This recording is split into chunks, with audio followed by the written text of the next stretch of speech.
Hit that like button, Cindy. Da da da da. What's my good chair?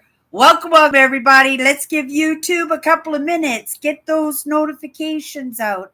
In the meantime, if you've never popped into one of my lives before, hi, I'm Cindy. I explore the inside and the outside. And we've been picking a word of power, right? A powerful word, a word that impacts, a word that actually means something. And we spend the whole week on a word. I'm picking 54 words, and we're going to make a deck of cards and, just impactful words. And this week we picked the word. It's our 22nd word, 22 weeks we've been doing this now. We picked this word integrity. And I thought today maybe we'd take a look at this word integrity in respect to those people that we admire, those people that we look up to, right? Those people that we can depend on, those people who take care of us. When I think of integrity, even yesterday when the first thing I said, well, today we're going to, and the first thing that popped into my mind, right? And I didn't go there, but was this idea of politics, this idea of leadership, integrity. I would have to say that's pretty high up there. And that's why it gave me the idea today that we would take a look at this word integrity, because these are our leaders, or at the very least, these are supposed to be our leaders. These are supposed to be the people that we can depend on to show up, right? These are the people that use their values and their decision making. And in that respect to the people who admire them, follow them, listen to them, right? Maybe even conspire to do what they ask, right? And why do we do that? Right? Because they have our respect. They have our respect. Now, you could say it's a little bit of a clown show because there's all kinds of stuff going on in the world with leadership that doesn't deserve our respect. But you have to look at it in a way, right? That's the thing. You actually have to look at it. You have to listen to it. You have to involve yourself in it in order to have an idea, to have a say, to have an opinion, right? Lots of us, me included, I am not a political person, right? I wouldn't know a good candidate from a bad candidate unless you put them in front of me for a couple of minutes and we had a little chit chat. Then I would put it together pretty fast and I would know who to vote for. But that's the thing, you know, when we're wearing disguises, when we're representing ourselves as something we're not, right? That's not integrity.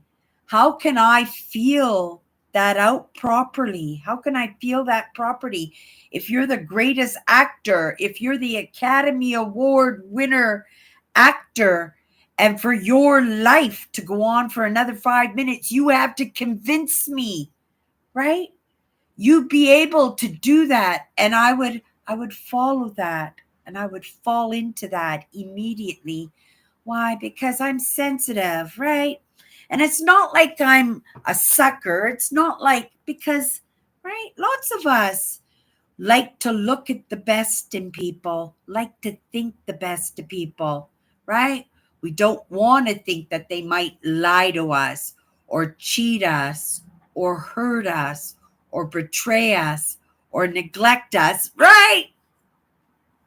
We only look at the positive when people come into our lives, and we don't even give it a thought until they show, right, their cards, until they have a chance to relax. It's like when when you first start dating somebody, you get to see the very best of them. You get to see their beautiful smiles, right? The way they like to do their hair, the way they like to do their makeup.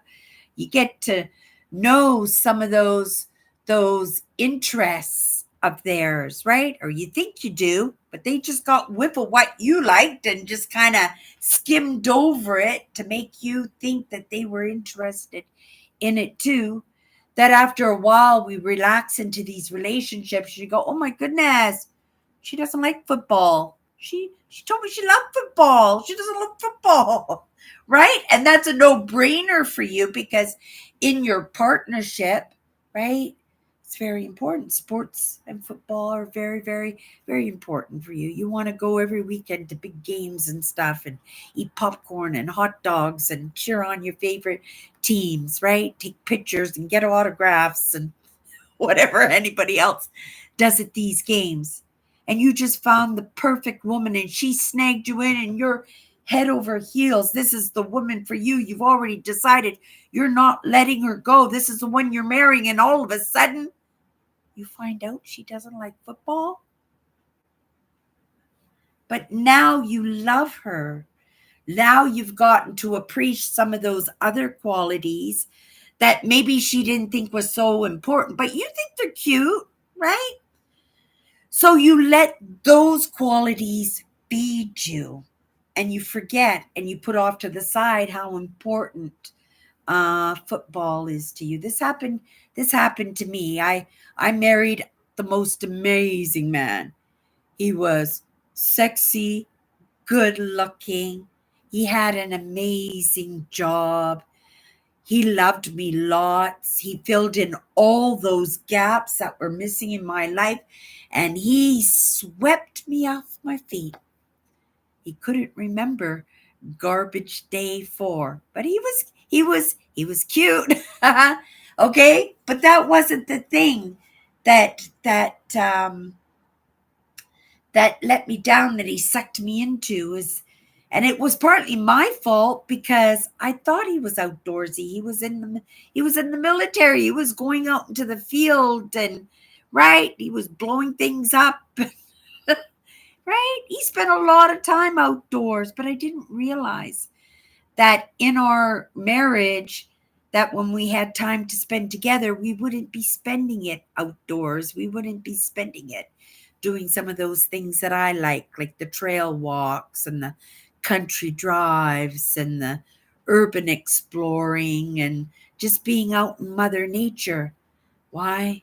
Because he said that he had to do that with his job. It was part of his job. He didn't want to do it in his personal life. And so what did I do? Right? I said, okay, well, my husband has, right? He's cute. He's funny. He's dependable. He has a good job. He loves me lots. He fills in all those gaps that are lacking in me, except for that one great, big, important one. And you know how important that connection with Mother Nature is to me. And I sacrificed it, right? I sacrificed it. So when we talk about representing ourselves to other people, right? It's in that building of our characters, right? It's in taking the lessons. And I'm the first to admit that I Googled so many things today that I did not know. And it just blew me away, right? Like a lot of terminologies that I think I should have heard by now. Same kind of scenario that would kind of lead me into some of these problems that possibly I have or diagnoses that might fit me well. And I would say what it was, but I forgot the name. I Googled it a couple of times today in topics, and then I thought, why does this word keep coming across my path? And I thought, oh my goodness, serendipities, breadcrumbs, follow it through.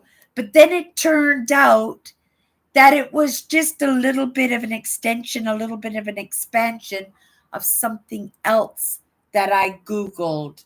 Um, um, Well, the first thing I Googled was this word stimming. I'd never heard this word. I'm trailing off just a little bit right now, but I'm trailing off for a reason and I'm not going to question it. This word stimming. And I said, well, what's that? I've never heard of this term before. And then I Googled the word stimming, and it's a word that is used for relieving uncomfortable situations. As an example, when I was a little kid, I had a friend. Her name was Lorraine, and she was a sweet girl, and she was the only person I knew who only had one parent. I can't remember why she only had one parent, but she only had one parent.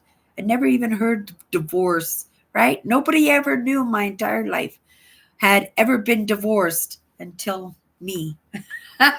And that's the truth, right? Lots of people divorced before me, but I didn't have those kind of people in my surroundings. And so when it happened to me, it was right. It was, well, it was an experience is what it was. It was truly an experience. But what I was gonna, before I lose track of what I'm doing, this word stimming, right? So I had this friend Lorraine, and she would sit there and she would rock back and forth. She would just like this all the time, right?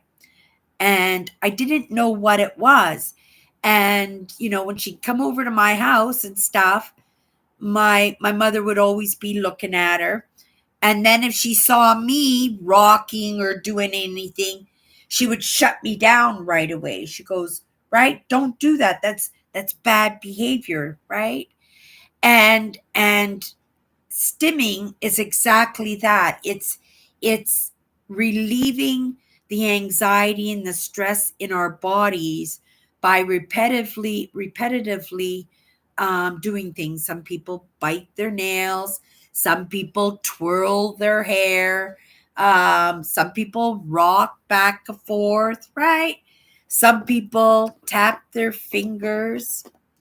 Some people do other things too, right? Some people pick their skin, and then we're going to go into harder things in these timmings where they actually become compulsive habits that actually hurt us, and not just hurt us in a physical way, but they hurt us in a social way. Remember what my mother said, right? She'd see me making any repetitive movements in any way, she would shut me down immediately, right?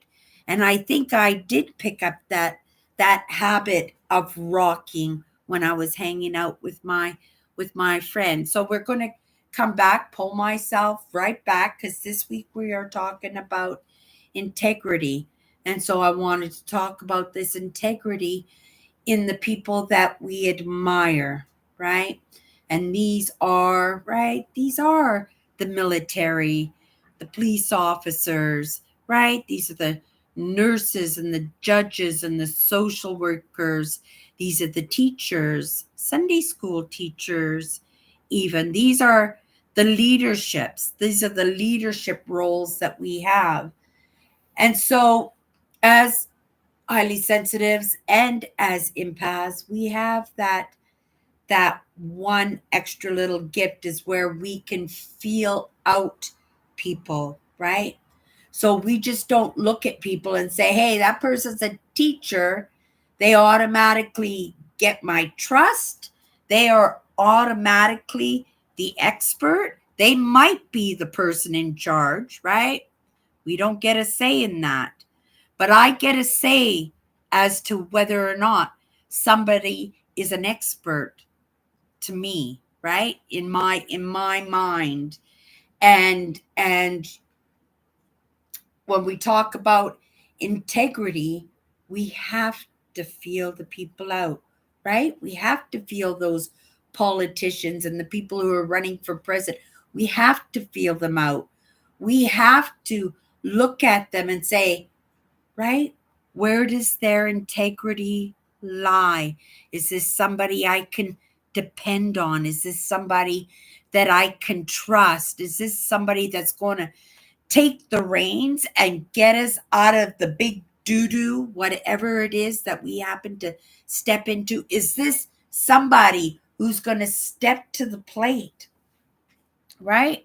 And take charge and be able to, well, some people are born leaders in how they speak, how they can keep everybody calm in a panic, right?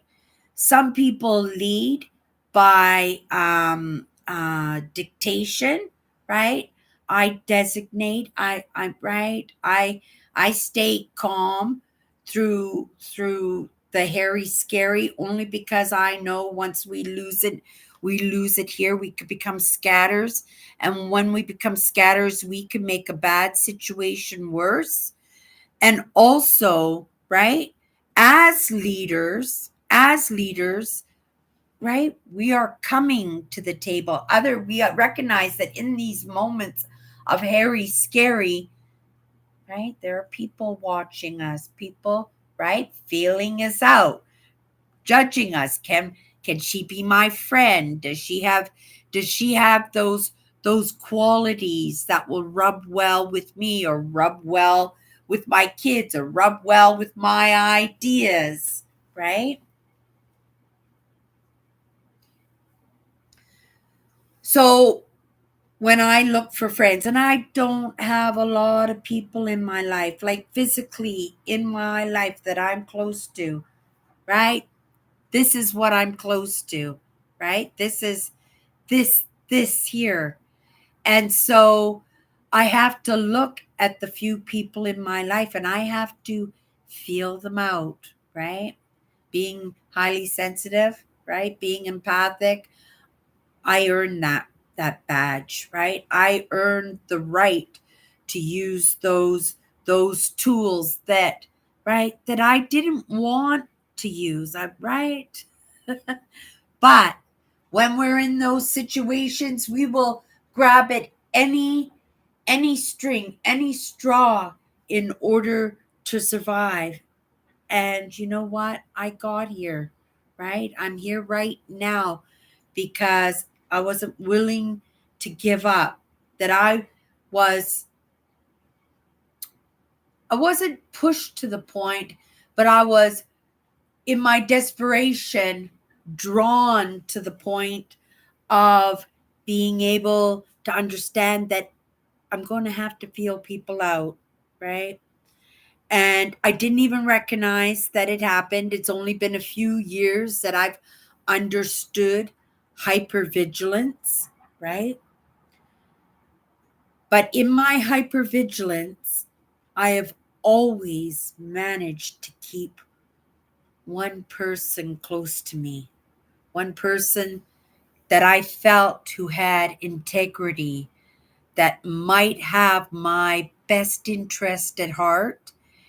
And in gifting that and in feeling that, I reciprocated, right? In my values, right? So I stood by them, right?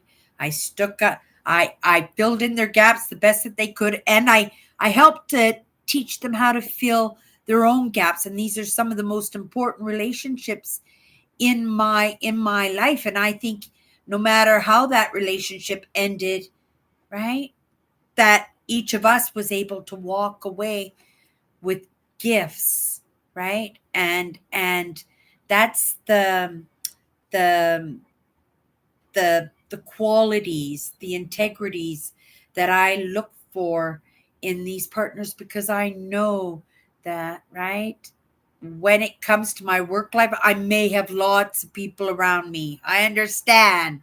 I'm in this world. I'm a participant as well as a spectator, right? Right? But at the same time, I am just as much a student at the same time. And I have to make sure that if I want to be, right, that person with integrity, that teacher, right, that people can come in and they can trust and they can feel me out, right, feel me out and see for themselves that, okay, she's not going to drop the ball. She's at the very least going to do her very best not to drop the ball, right? Because of those values that I set for myself, right? I just don't set boundaries for others. I set boundaries and rules for myself specifically so people, even if they don't recognize some of those amazing qualities in me, because everybody has amazing qualities, right? But sometimes shiners, well, they're getting brought back down. If they shine too much, they'll be brought right back, and it's a constant up and down, up and down, up and down like that. And so it is important to find people in our lives that do have integrity. Integrity so that you can explain, right? How you feel, right? Explain how come you might think they might be that person that you can trust, that you can depend on, right? And we do it, those small little tests along the way. But for the most part, it's just in paying attention of how they treat us, how they treat others, right? And we make our judgments in that, right? I know we're not supposed to judge, but we live in a world, right? As highly sensitives and as empaths, and I'm not talking about we physically live in a world, right? We live in a world of hypervigilance. We live in a world of wanting to keep ourselves safe. We live in a world where we're constantly looking for, what's the word? I'm not confirmation, but not confirmation, but come to me, come to me.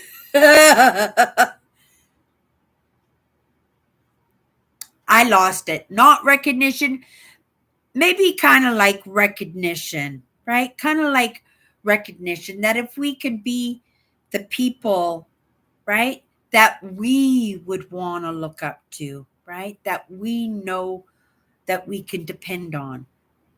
People I work for, the company I work for, they know that I'm going to be there no matter what. I have never, in the 4 years that I've been there, I have never missed a shift. I have shown up every single day, right? I attach that to my integrity, right? I purposely make it part of my values. That's something that they can look up for or look up to, right? That's something that they can depend on. If nothing else, they know I'm going to be there, right? They know I'm going to do my very best. They know, right? The shift never fails. My shift never fails. That we're going to get through it. Might not be pretty. Might not feel amazing at the end of it, but it's going to get done, right? And we're not going to take from somebody else's time. You know what I mean? Those are my shifts and they represent me, and each time, right? Every challenge is another notch, a possibility of another notch, right? Or another, right? You got a bar here and all those things like the brownie patches and stuff, and we just keep collecting them and collecting them and collecting them. And that just all adds, to that evidence, right? To that opportunity that somebody might look to us as somebody with integrity, right? I'm going to show up here every single day. It's a tall order sometimes, in all honesty. Right? It's my day off today. It's my last day off. I'm having a really lazy day, but I've been directed to have a lazy day, right? That energy is being dispersed in other ways, and I believe that. And in that trust that it's going to go to a good place, right? I have to listen to that, right? And I could be totally wrong because it could be some of those are the parts of me that are going, oh, yeah, Cindy, just say that. And that'll just work out. You can sit there and watch your videos and be all comfy and stuff. But that's not who the person I am, right? I'm building on my integrity, right? My values, the rules for myself, knowing I can only control myself. I can't control anybody else, right? I can't control anybody else, right? So if I want to draw people into the conversation, or not even draw you into the conversation, but draw you into the ideas and the possibilities that some of these things that I talk about might be relevant to you, right? And why would you listen to me, right? Why would you listen to me? You would listen to me because you trust me, because I show up every single day, right? That I am genuine in that, right? That I am not going to come in here with airs about me. At least I'll try, right? Everybody's got to toot their own horn. Everybody's got to be their own cheerleader, right? Everybody's got to be their own best friend. But at the same time, right? Just to keep remembering that we only have control over our own actions, right? Our own thoughts. We don't have any control over anybody else's. So you're going to take your best shot at it. Well, I would say that best shot is just in living the best life that you possibly can, enjoying the world, enjoying the people that come across your path, enjoying your family to the best of your ability, right? Working out those kinks, being willing to step forward and be that person that somebody can depend on, that somebody can trust, right? And for me, that's integrity. That's integrity. I would, if I was own my own company, right? And I was offering a position in what Cindy's doing right now, there would be no question.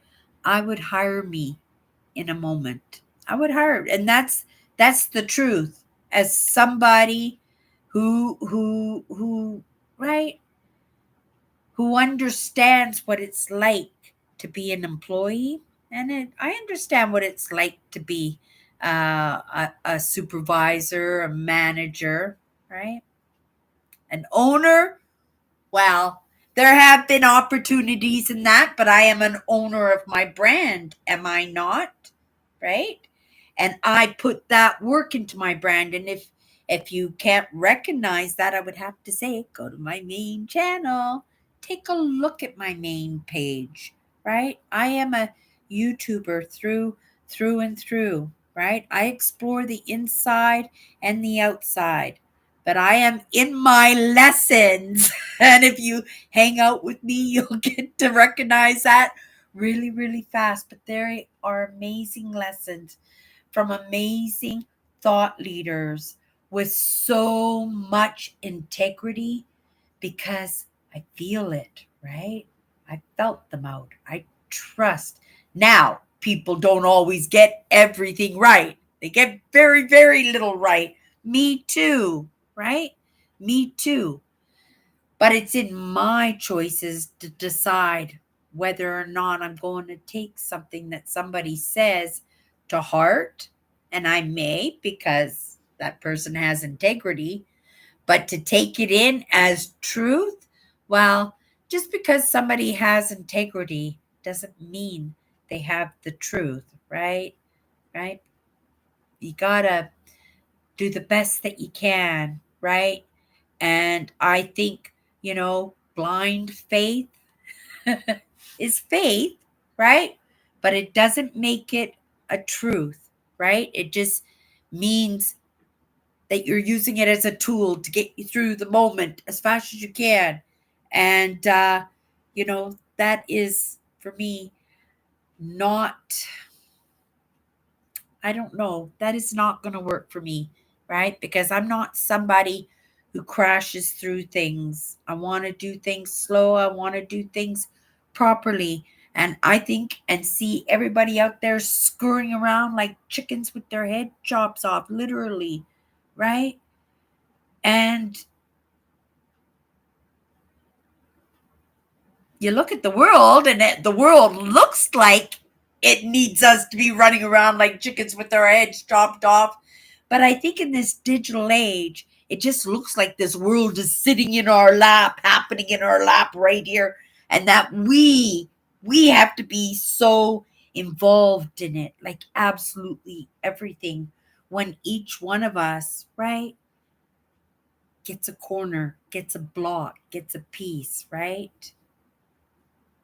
That's how I think about it. And there are lots of people out there who are moving this way. And I think it's a good way to move. I've saved myself so many times from stepping in big doo-doo because of those baby steps that I'm doing, and that constant, right? Paying attention to the conversations, paying attention to what comes across my path, paying attention to those relationships in my life, whether it's at home or at work, or those momentary ones with strangers, right? And I move along to the best of my ability with the values that I set for myself, right? And, if I set those values for myself and I move along, right, and it does me well, it serves me well, maybe there's somebody out there who's going to recognize that and maybe try to move, maybe not the same way, but in a way that works for them. Moving is moving, right? Moving is moving. And that's the thing. You just have to get started on that, right? You just have to get started on that. And sometimes it just means showing up. It just means, right, knowing that that person is going to show up. I'm going to be here tomorrow, and I'm going to be here the day after, right? Does that mean I have integrity? No, but it means that I'm working towards it, right? I'm working towards and building those values that maybe somebody might admire in me, right? Never having that admiration, at least not recognized in any way, right? Maybe that admiration's there, but it isn't and hasn't been voiced, right? And yeah, so until that happens, we just keep hacking away at it, don't we? Right? What can you do? Right? You pull those values together, right? Pull your pants up, brush your knees off, do the very best that you can. Just keep moving. Integrity. I don't know. I don't know if I represent in that in any way. I do know a lot of the people that I follow their content. Oh my goodness. Integrity, you couldn't budge them for, right? But I used to say about my husband, right? No guy's any good without a little a-hole in him. He had quite a bit of it in him. But he was adorable. But he still couldn't remember Garbage Day 4. But I tell you, if you ever needed a friend, if you ever needed a shoulder to cry on, somebody to talk to, if you got yourself in a bind and you needed him to be there, he would have offered before you even had a chance to ask. 100%. My husband had a lot of integrity, and a lot of people admired my husband for that. And I think, with me being his wife, a little bit of that possibly might have given me the heads up in what I'm doing. Okay, you guys, that's my good cheer. We'll see each other tomorrow. Bye bye.